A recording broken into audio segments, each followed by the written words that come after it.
What's good, YouTube? We back with another video, and I got my guy Cat. He's back, Mr. KOFF, Mr. KO Fantasy Football. It's Mr. Knockout Fantasy Football, baby, and I'm repping my Knicks kid just to rep them for. Even though we playing fantasy football, we got to rep the squad. You know, I got the Knicks on the side emblem. I got the best dad T-shirt for Father's Day. If you can't see it, and I'm here to have a nice conversation. Let's do it, baby. Now, you know, my guy Cat loves making moves in a dynasty. He says, look, if it's all about winning right now. That's his motto. So we definitely have to look at his moves each week. And I think the last trade I seen him made was he traded his precious Jonathan Brooks, who we just did. You be the judge on. I did. For a Conquer. Chico, yeah. Conquer, Jordan Mason, and a 116, which in a 12-man league is like the 204. So we're in the 16-man league, so it's all good. So how you felt good about that trade? I mean, I felt good about the trade. What I felt like on both parts, I felt everyone got what they wanted, right? It was very tough for me to give up Jonathan Brooks, but I don't listen to what everyone says about a particular player, right? I think the manager that I traded also saw the upside, right? And that's what Jonathan Brooks brought to the table. Where some folks actually in our league got upset when I made the trade and thought I got the best of it. I was looking for depth, right, on my particular team. I think I have a great core nucleus of players, but I needed to expand in places, and I wasn't willing to give up my stars to do that. Jonathan Brooks was one of my stars, but I'm strong in so many positions. I felt like that was one that I could actually like flip, make sure that I was doing well. Right now, Chico, right now, Jordan Mason and that 116 are not highly touted, but I felt the hype train was coming with Jonathan Brooks, and I wanted to capitalize on it now. While the other manager on the other end felt like he was buying low at that time. He sees Jonathan Brooks as someone who can actually come on his team, contribute, make sure that he's following through with what his vision is of him. And, I felt like it was an even trade. I mean, you tell me your thoughts. To be honest with you, I don't like it for you. This is unlike you. You usually be going for the best piece in the deal, and you usually would go after would consolidate and go after the one piece. That's usually your style. So this is unlike you. I really don't understand what you was doing, because you don't need another tight end. You already had two. This is a short roster, so now you got three tight ends. So I'm not used to seeing you make this trade. So it's unlike you. So what you I don't think I have one particular move that I always make. I know you all try to think that I do something to capitalize on each particular trade. And I really do think I capitalized on this particular trade. Are my moves done? No. But what I recognized was that I had a particular weakness on my team. And instead of me focusing on trying to build my team right now to strengthen up that one weakness that I have, I'm going to use it to my advantage, and I'm going to strengthen up what I know I can strengthen up at this particular time. Did I need another tight end? I didn't. But who cares? I wanted a player that also had upside in Chico, who I think is going to come to the team. He's also being highly touted and talked about in camp. And then Jordan Mason, who was on the hype train last year and splitting time with an oft-injured Aaron Jones, can also supply me some fantasy numbers at the running back position that I'll be able to put in there. And you never know who's going to fall in this particular league. As you've seen, this league is pretty funny, right? Certain people will reach for certain players. I don't know who's going to fall to me at the 116. People may think that I'm overthinking it. I'm not. These folks are different. So I don't know who they're going to grab. And then you will probably hate who falls to me at that number. But I'm just going to sit around during that draft. I had no draft picks. I'm back in the mix. And I'm going to make sure I make a pick that fits my team. I did it for depth. I'm going to be honest with you. I took a look at my team and I said, all right, if I hold on to Jonathan Brooks, right, and he is considered the best player out of the lot of them, does that help me in the long run? Or if something happens to the rest of my core players, do I have other backups? Can I put something in place? Am I building for the future at the same time playing for now? I had sacrificed a lot to get the players that I have on my team. I can go through a list of them, and people will be very excited to hear all the players I have on my team, but I'm building it a particular way, and I don't have one set move that I do. There's a number of players that I think can fall to me that I don't think you see in the league. I think we have about 8 to 10 managers who are all dialed in. They're checking in on things. They're looking through to see like what's happening with the draft. This is a pretty weak draft, so Yeah, but there's some players that have some high upside. There are some players that have some upside that can make some noise. It all depends on like what happens during training camp because I don't really set the draft to happen early. I allow the managers to see how certain rookies are playing in preseason and in training camp so they can pick whatever players they want during like a normal redraft time frame. So we'll see what happens. I have a few plays when I mocked it on my own that I think I can sit on and that'll assist me with what I'm looking for. Was there any other trades you made? I might have to go check the other leagues. In the other league, I did a really wild trade, one that you said that would be better in my league. So this one was for Worthy. I think I had Worthy. I also had, I forget who else I did. I traded for Brian Thomas Jr. It was Worthy, Juwan Jennings, and first. Yeah. A 27 first, which probably is going to be on the late end. You gave all that up to get Brian Thomas. Yeah. So if you saw the way I was building that team, this is a totally different mindset that I have to have, right? I have to be open and flexible with this particular team because of me taking it over, inheriting. Like there was just players that I didn't believe were gonna play well. So I've been willing and dealing and moving players in that league. Actually, like giving up a lot to get what I want in order to build with my youth and then make maneuvers from that point on.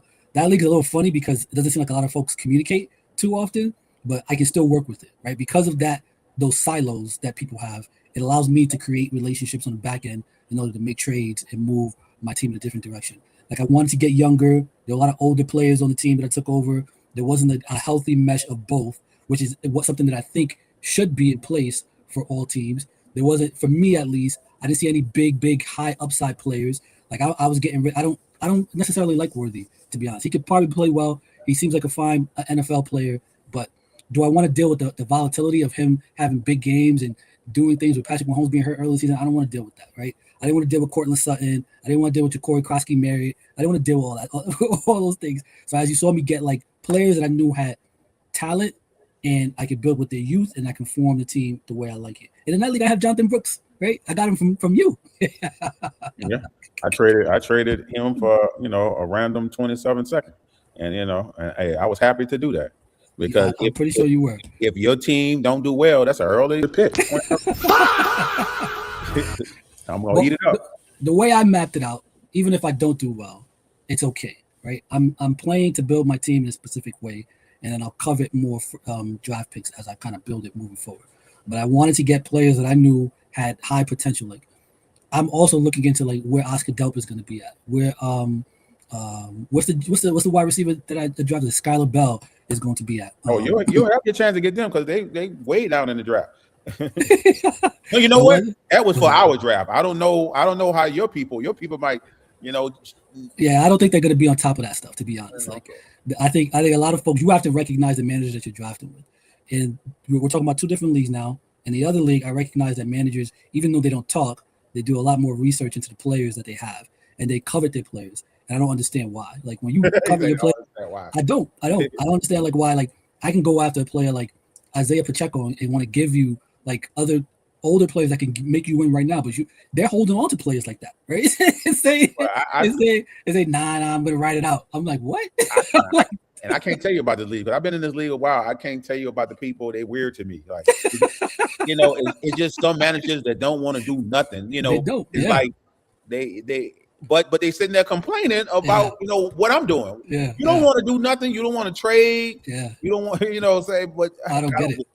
That makes it less fun. I haven't talked to that commissioner yet, but you can see like I cause problems in my league on purpose. Like I think I've talked to you before. Like I kind of like the drama. It's like it creates like a weekly, daily talking point. I don't mind being the villain. I think managers got to get into the mix. And I don't mind. I know some people don't have to check in 24/7. So it's a good mix. I think we'll have a lot of the managers coming to the fold in around the August time, getting ready to make sure that their drafts are prepped up. But the amount of research and understanding, like all these rookies, of like where they'll be able to participate and help, I don't think a lot of the folks in my main league do that type of research, right? If I were to name like 5 people, they'd be like, who are you talking about and why do you think this person's going to do well? I don't think they're going to do well this year, but I think they have a chance to work within themselves through camp. I'll be watching them as they play through the season, and I'll see like if they get any opportunities to shine, So I want to tell the people, when I was trying to trade Jonathan Brooks, I sent out a number of trades. This was a trade I was sending out because I sent it out to you too.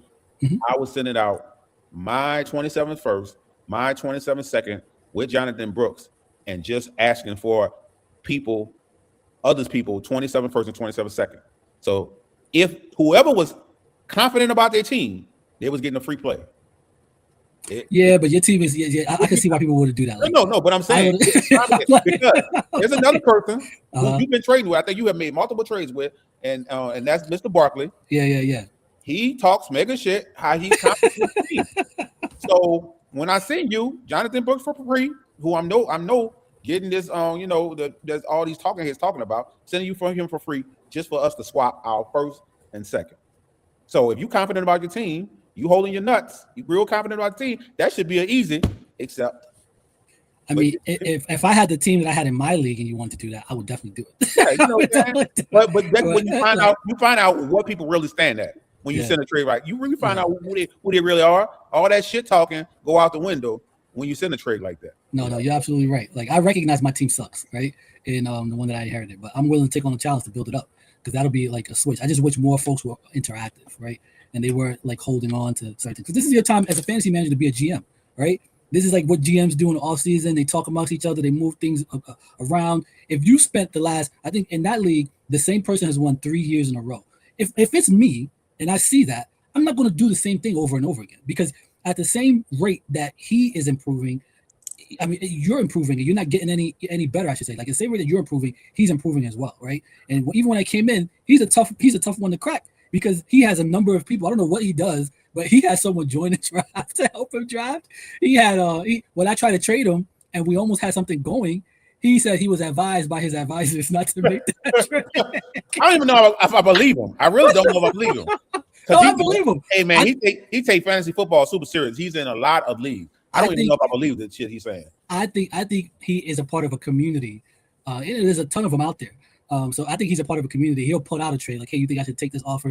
And then someone told him, well, you're giving up too much. And then if I was him, I would probably do the same thing, right? If he's won the past 3 years and he's gotten all his advice from this community, why should he not stick to it, right? I just came along. I gave him something enticing. I knew what he wanted. And I said, all right, you're not even using these players. Let me get them. But for some reason, I don't think he always explains the context of whoever he's asking to say, like, because I went to him, I said, do you explain to them that you don't need XYZ player? So I can give you what you want, but you have to also give me what I want. And then he's just like, no. So I left it at that. I was like, yo, listen, bro. I was like, oh, the hell if you think I'm playing for free? And he don't even have to trade. He doesn't. Until he starts losing, he's not going to make any adjustments. There's no reason for him to make an adjustment. There's a reason for the other 11 managers to make adjustments on their teams, right? So the only player that was willing, I think we traded about a few times. Like, and it was like, all right, I want to get younger. Give me some of your younger players. Give me some of your picks. And he understood. It was like, all right, the only way you're going to put your team over the top, I needed to rebuild. Like, I really needed to set aside time to look at the team, analyze who I think is going to have upside. And the next draft, next time frame throughout the year, I have a ton of players that I'm probably going to drop. Like, I'm just not going to keep because those players don't excite me. So I'm just trying to make as many moves as possible to kind of build my team with youth, high upside, and see where we can go from here. But the thing about that league is people are very, very, very attached to their players. So in the Dynasty, it doesn't make it fun if everyone stands still. That's the biggest thing. And what I've done in the league that I commissioned is I purposely set it, and I told you I'll do this every year. I'll make something a little different. I'll throw in a little monkey wrench. I'll make sure everyone's having a good time and give some people some things to think about. But I like what I did this year in regards to allowing folks to really build their core, and then I'll expand out again and make sure everyone has like a team that they can work with, right? Because it doesn't make it fun if like it's the same person winning every year, right? It's just what am I playing for? I'm not playing. This ain't a participation award. I'm trying to build something. I'm trying to actually have some competition. And I love the way different people go at it. Like you just came into the league, and the vision I see for you is that you got a nice class that is coming in 2027, and what you did in the 16-man league is acquire 6 first-round draft picks.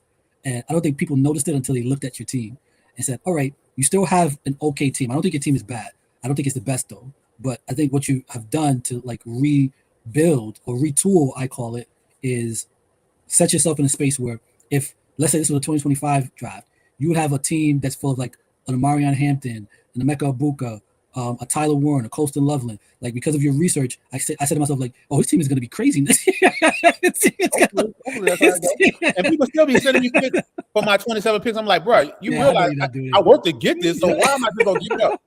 Why? Unless it's like a bona fide star, I don't see you get. So that's why I don't waste my time.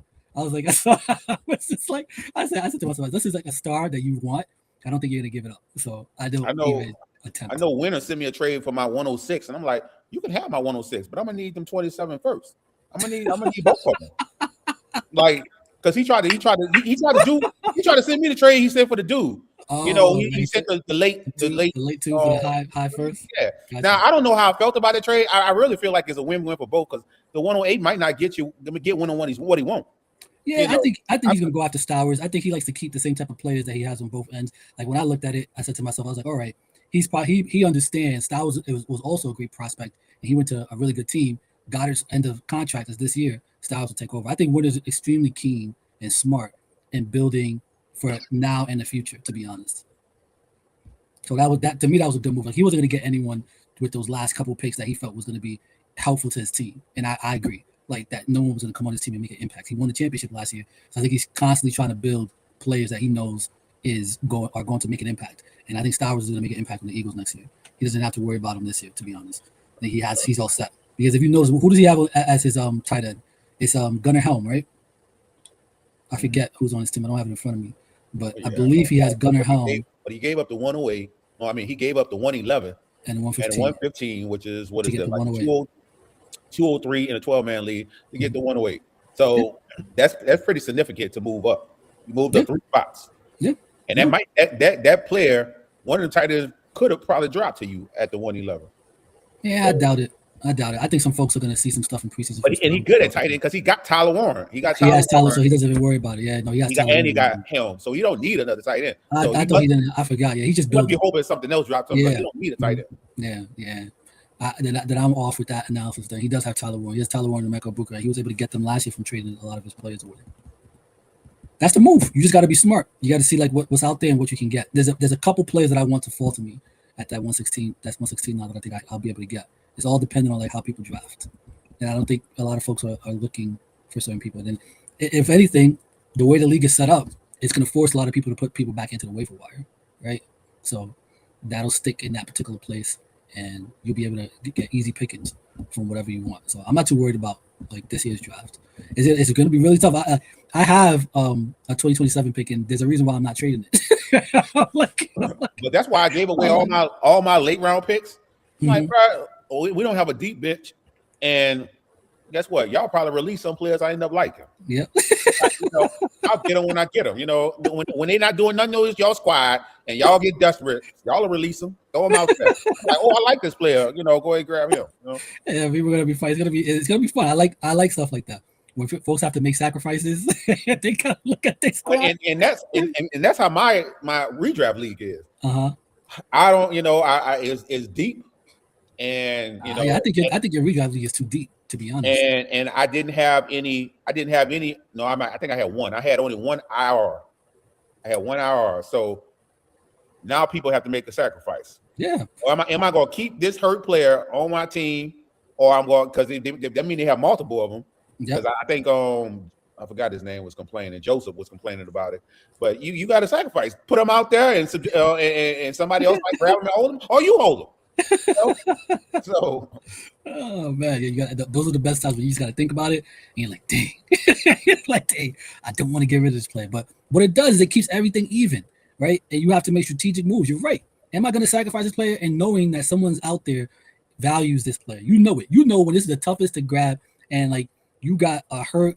Let's just throw you got a hurt Chase Brown. Chase Brown. Now I don't wish him anything on his end, but let's say if he's hurt and he's going to be out till week 10. Do you drop him to pick up some Samaje Perine? I think somebody dropped Burrow, and I picked him right up. And Burrow didn't play until the end of the season. And guess what? I was holding him until he played. It doesn't matter to me. It just works out. Winner was dropping players. This person done for most of the season. Come on, I'll hold you because I'm confident in myself. I was like, I'll be there in a playoff run, and when he's available, let's get it. You got to be strategic like that. Some people can't sacrifice, some people can't. So some people get emotional about it. I'd have done that before and redraft back in the day, man. A player be pissing you off. You be like, man, get off my team. I'm tired of dealing with you. Get tired of dealing with the inconsistencies and stuff like that. Oh, I hear you. Yeah, so no, that's how it is, and that's the best parts of fantasy. Like that's what I would like to see out of like managers. I don't like when people just still stand still. Like I shouldn't come into a league. I'm gonna put this out there for that commission of the seat. I shouldn't come to the league and be the life of the party. Like that's wild to me. But I'm coming to be honest, the that's how, life of the party. but to be honest, that's how every league is, though.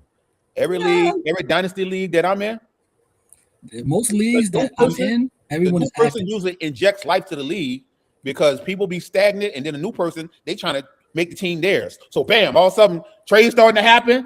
Now all of a sudden people like, man, let me get on the action, and then it injects life. But that didn't happen in this league. I think I traded 2 or 3 different people. That's about it. I would expect like there's certain people. You target certain teams. Like, hey, I can give you your whole backfield. Just let me get this player, this young player. Nah, I'm gonna wait for him to show up. I don't need that. I'm like, what? Like, I already told you, I don't understand this league. And then we got multiple females in the league. I don't think that's I like having diversity in the league. Because I don't see the females make no moves. I don't see them ever trade. The one time I got offered a trade by a female, she was trying to offer me Josh Allen for Bijan. I don't even know if that was just straight up. It might have been she wanted Bijan and a piece. And I'm like, bro, in a one QB league, it's not happening. Not you think it's equal, not even close. Sorry. Yeah. Quarterbacks are pretty they're streamable. So what I like about it is that I don't know where everyone's walks of life is, but I like to try to figure out how people think, right? So Winter had asked me recently, he said, how the hell do you get all these people to trade? And I was honest. I just have conversations. I figure out, hey, what do you want? What are you trying to get out of it?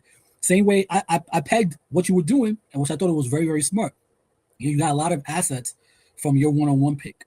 And I thought that was a great move to do, right? To say, all right, do I live with this one player and try to continue to build, or do I expand and get the haul? That's the biggest thing, right? I don't think that these managers in the other league that we play, not mine, understand that. Like, the objective is to keep everything, the whole train moving, and it's not just to stand still. Dynasty is a dynasty because you are allowed to make moves in the off season, and then they just, I'll wait till September. I'm like, what? I really wanted what his name is, the cat that went 102 and win the league. Cornell Tate. I really wanted Cornell Tate in this draft, so I was trying to offer the person. Like I said, I think, I told you I had offered her my 27 first, my 28 first, 27 second, 27 second, and I was willing to throw in, another player, whatever. Just set yourself up for the future so I can, make a good run now. Yep. Nope. Really? And that's crazy. Reject, no counter offer. They don't send counter offers. I'm like, I don't know what to do. I don't know. Yeah, I don't know either. I'll be honest with you. I don't know. Like it's kind of wild. So the best part for me is just I'll figure it out. I'll tell myself, I was like, all right, this is a challenge for me. I came on. I think I've made the most trades in a short period of time in that league. When I was looking at the transaction history, I was like, all right, people don't make trades in this league that often. So I have to find like little niches on where I can get in and get out. Well, that's the difference between you and Winter, though. Or you and me. I think Winter more closer to me than you.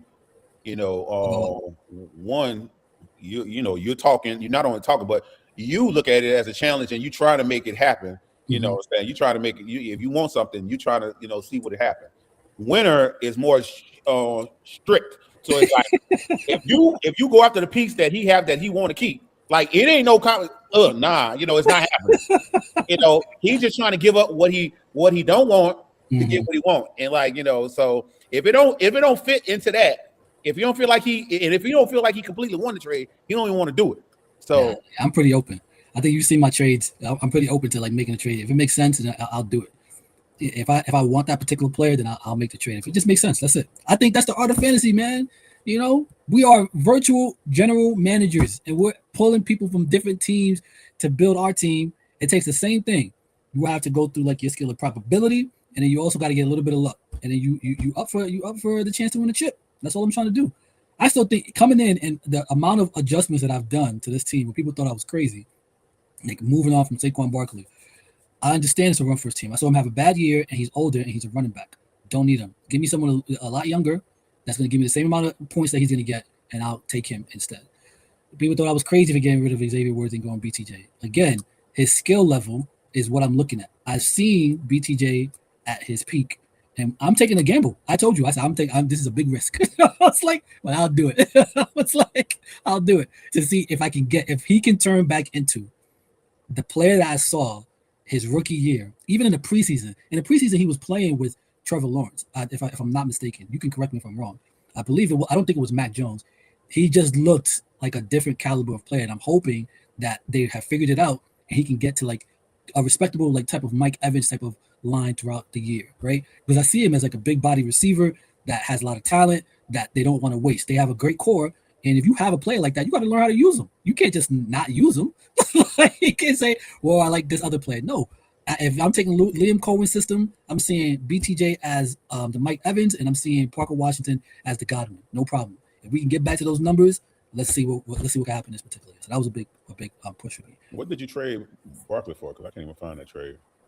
What are you talking about? Barkley, I traded for Pickens, George Pickens. I did that one straight up. And then I traded Ja'Cory Krosky-Merritt to get there was 2 players I traded. I traded to get Worthy and Chuba Hubbard. Then I traded you to get Brooks. And then I traded McLaurin to get who did I take from?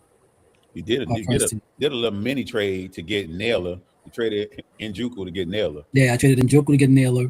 I wanted to beef up my wide receiver core. I didn't need. I think Njoku's going to play well. I still think they got Granson on that team. I think they got Quentin Johnson, and they got too many players. Like you got Marion Hampton, you got Lad McConkey. I just couldn't see him like sustaining anything like really great on my particular team with so many mouths to feed. So when I did my probability and my analysis, I was like, let me go to a player that is unknown and unproven, but has high upside, right? Like I always try to look at off-season moves and let it dictate to me like what they didn't bring in any other wide receivers.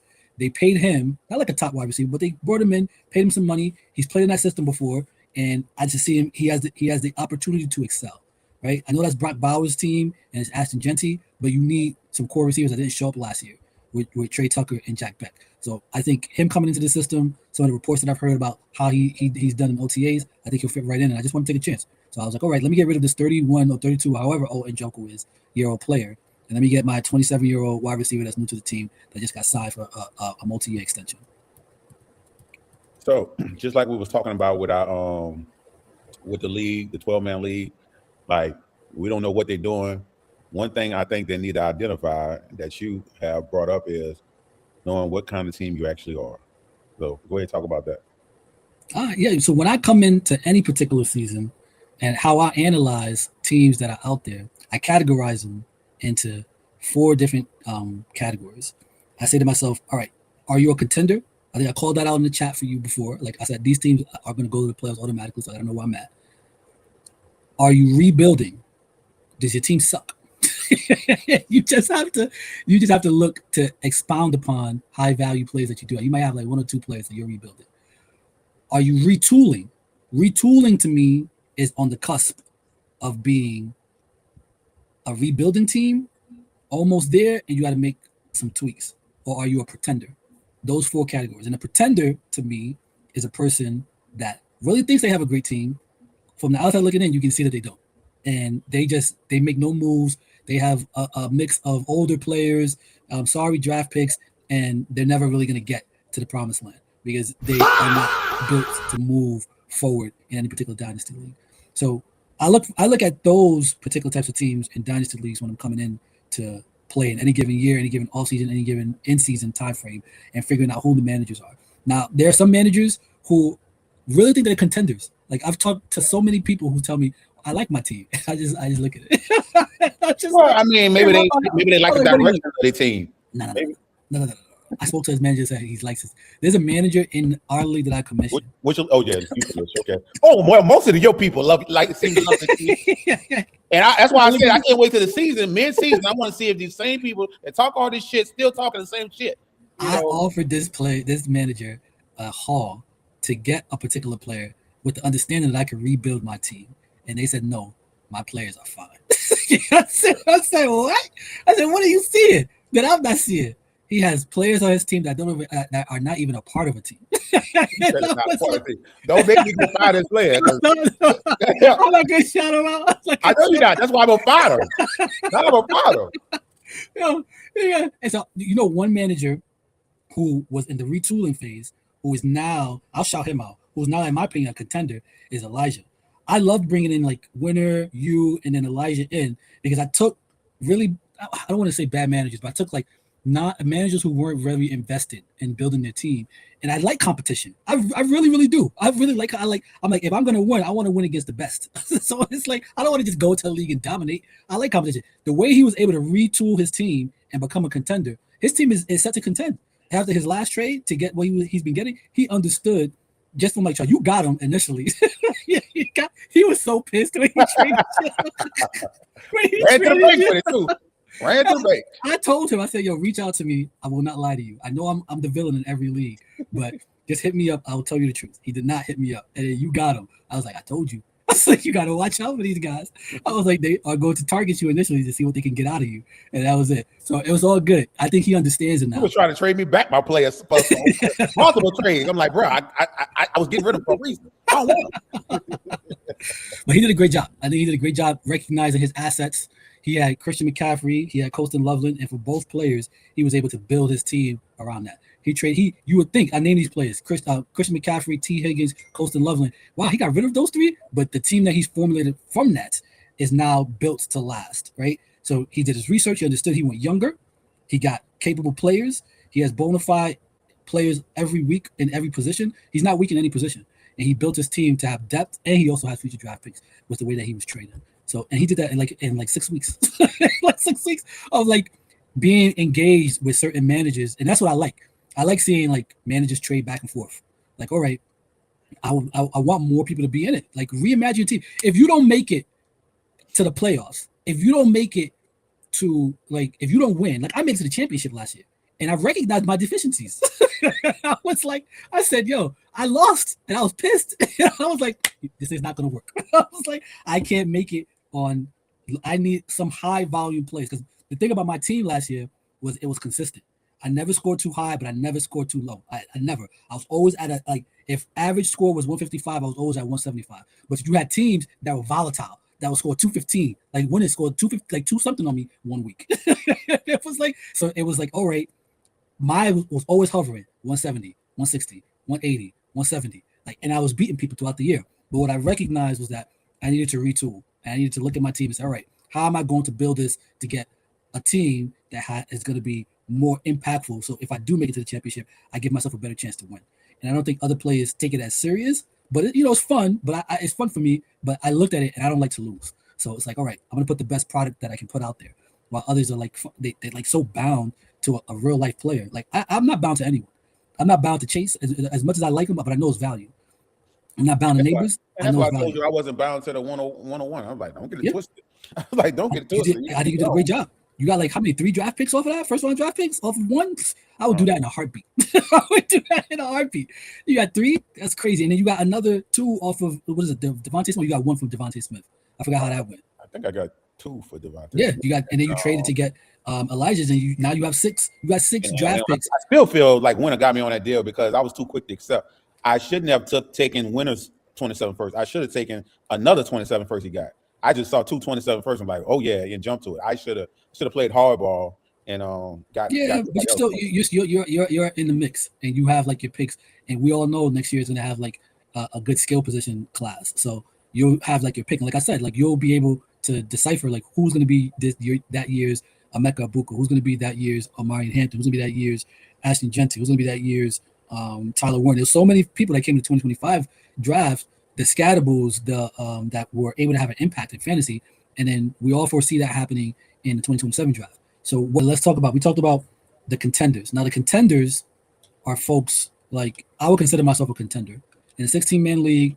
I have a lot of what I call, in my opinion, I call them cornerstone players. Right, cornerstone players are players like the Lamar Jacksons, the Josh Allens, the Bijan Robinsons, the Christian McCaffreys, or the Jahmyr Gibbs. Those players who you can build your team around. And what I felt like I was able to do in the now, because of how our rosters are set up, is have a whole bunch of cornerstone players. So I look at teams around the helm, and I see the 6 of them that I feel like have cornerstone players, foundational pieces that they've built around that could propel them to win the fantasy matches that they have. Even if you have a team of a lot of good foundational players, in my opinion, they're different. Cornerstone players are those elite players. Foundational players, in my opinion, are those players that are good.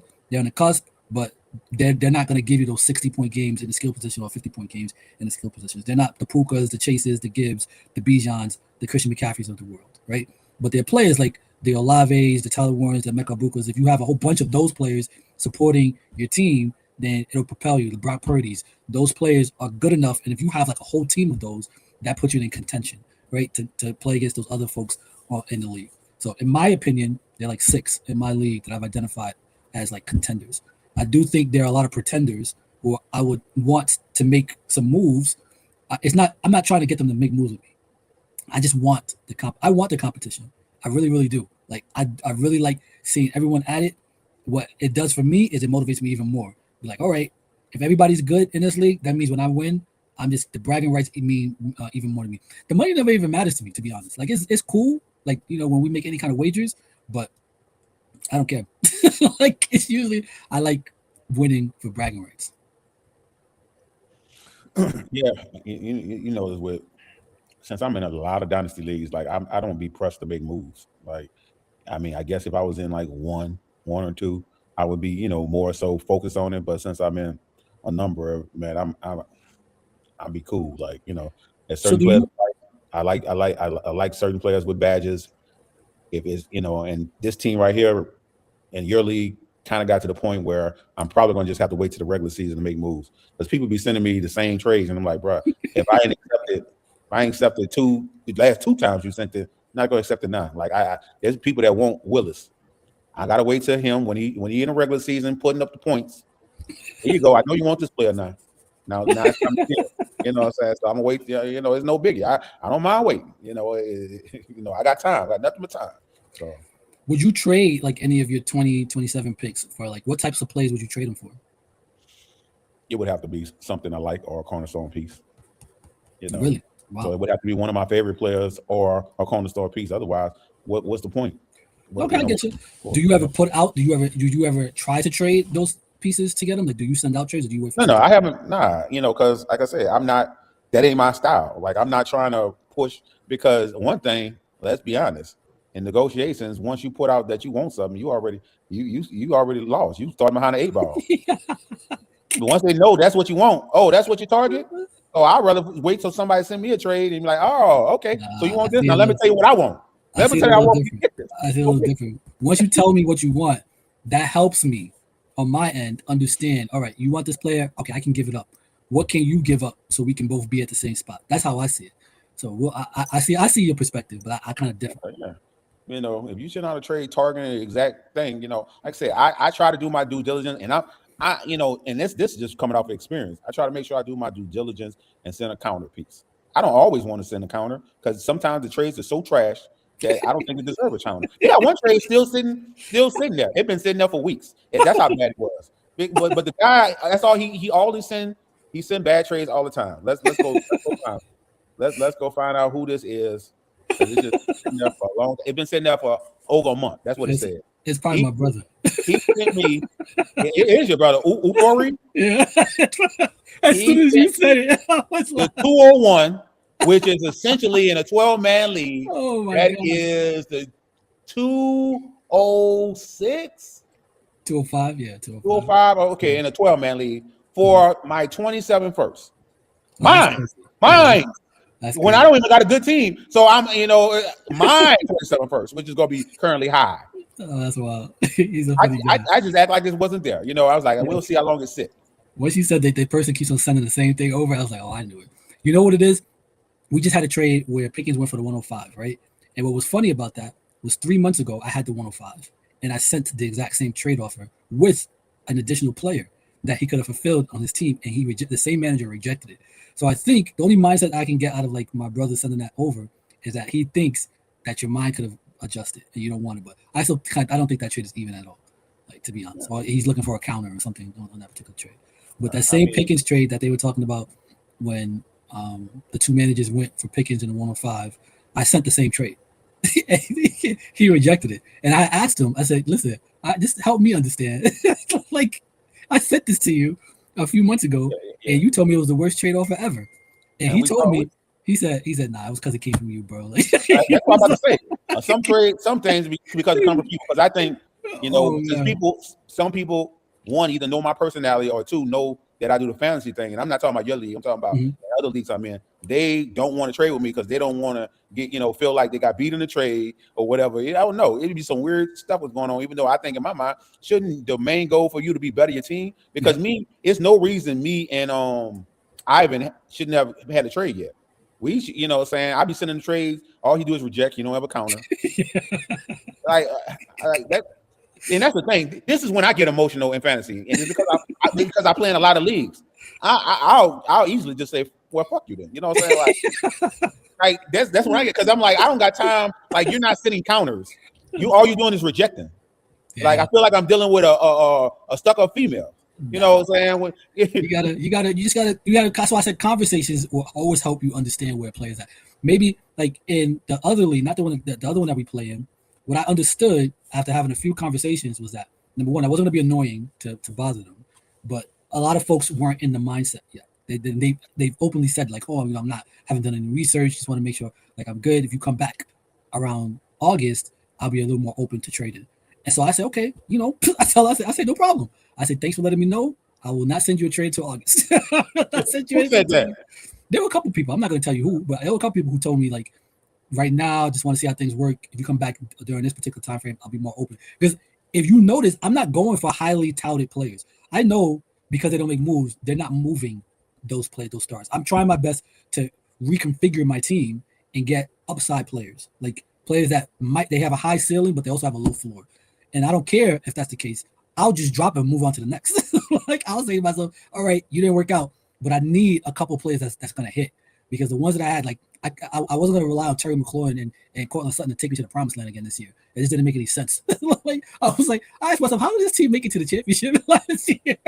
I'm just looking at a trade that I missed, but I'm not a Jordan fan. I think you would have took the trade because you were what's that the rookie that James Jordan. Jordan Mason, James Jordan. Who are we talking about? He went 103. Jordan Tyson. Yeah, Jordan Tyson. There you go. I'm not a Jordan Tyson fan. I think you would have took the trade, but I'm not a. What was it? Tyson for who? It was actually the 103. It was the 103, which could have been Tyson or that running back if you're a fan of him. Price, Lemon, yeah. And Ivan just wanted Waddle, the 201 and the 302. Now 201 is something, but it was Waddle, and I'm like, yeah, I didn't want it. Waddle's still young, and he's going to the new offense, and I No, I wouldn't have did that one. If it was a player I liked at the 103, because after the 102, it gets shaky to me. I was in love with Tate and Love. That's it. That's the only player. I wouldn't think about. Yeah, Tyson's gonna be good, but I wouldn't. It's like what are you trading for? You're just trading for one. That's not what I do. I don't trade for like even for even.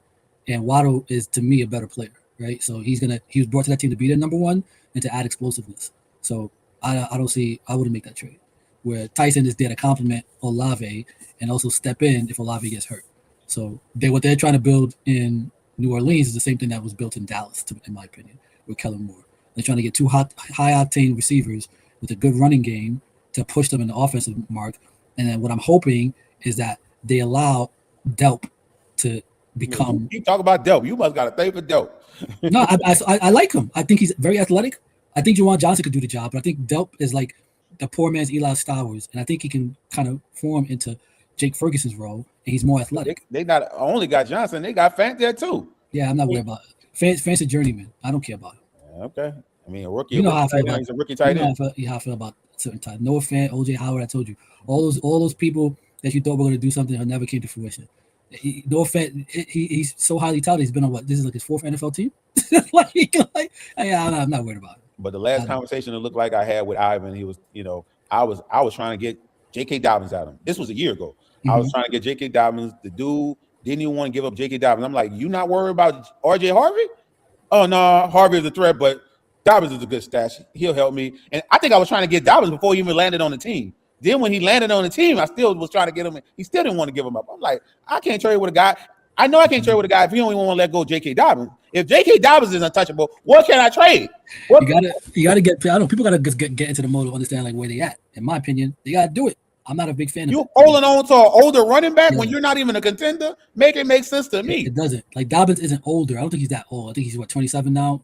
That's older for a running back. But last year he was 26. So, but he's often injured. And you got to recognize when you got players like that. Like, all right, he's good, but he's often injured, and I'm trying to win. Like, are you really trying to win? If I'm trying to win, I'm trying to make moves. Like I'm trying to see like where the action is at, man. I'm not trying to stand still. This guy's got to stop standing still. That's my biggest thing. I told him we had a conversation because he's new to Dynasty. He only been playing Dynasty for a couple years, and I told him like, dude, I don't know if you're ready to jump in the Dynasty league, but if you was, get in. I told him to get in a startup. Not and like he let Winter talk him into taking over an orphan. You got to be experienced and have a certain mindset to take over an orphan. You can't sit. You can't get in the orphan and just sit still. You got to get in the orphan and start making your team your own. Winter should allow a reset in his league and then let me go from there. I do a reset so I can go from there and build this team up from scratch. Because I'm like, it gets me upset. I'm only in the league. Look, I'm vetted in the league because I've been tanking. But guess what? If they did a reset, I would be out that league because I don't like the people that's in that league. You don't barely do no moves. Yeah, that's a problem. That's a problem. You see, that's what I'm saying. I make moves. Like, it's not that I don't want to say I kick people out of my league, but I had conversations with them. Like, hey, I want it to be fun and interactive. I want people to talk trash. I want people to come at me. Like, you seen the guy who's always coming at me. Dynasty, right?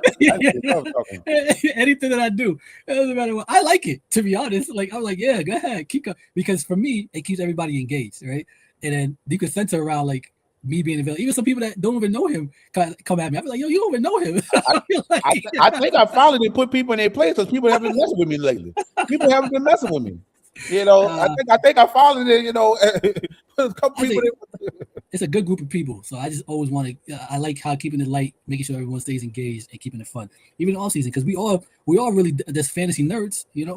That's all it is. We into our stuff. That's what we want to do. Well, man, we've been here for an hour, so we go ahead and wrap it up. You got anything any other subject to bring up before we go? Nah, just remember, categorize your teams. You're either a contender, you're rebuilding, you're retooling to get to that contender status, or you are a pretender. Like, ask yourself that question and really understand like where your team is at, so you know what to do to make moves. If you're a contender, you have to make minimal moves. You have to be strategic with the team you have and build out depth, in my opinion. That's what your goal is. If you are in that pretender status, you have no highly touted players. You have older players that you have to move forward with. Use some of those players and get a haul. Put it out there. Become people's friends. But don't put yourself in such a pigeonhole where you're just standing still with your team. That's the worst place to be at, is to be sinking with the ship. Yeah, and there's tools. They got tools like Dynasty Daddy and I know the Flock Fantasy has tools where they able to rank your team and you can see where you look like, and compare it to the league. So if they telling you got multiple sites telling you one of the worst Dynasty teams, you got the worst values, you might need to make some moves. Make moves. I know I use Dynasty Daddy and they'll show you how they'll rank your starters, like what you're putting out there for this upcoming season, and they rank you as a Dynasty power. So and tell you whether you rebuilding or whatever. If in both of the categories you rank below 6, yeah, it's about that time. I need to make some moves. About that time. Not sitting still, because that ain't gonna get you nothing. But until next time, we out of here. Peace.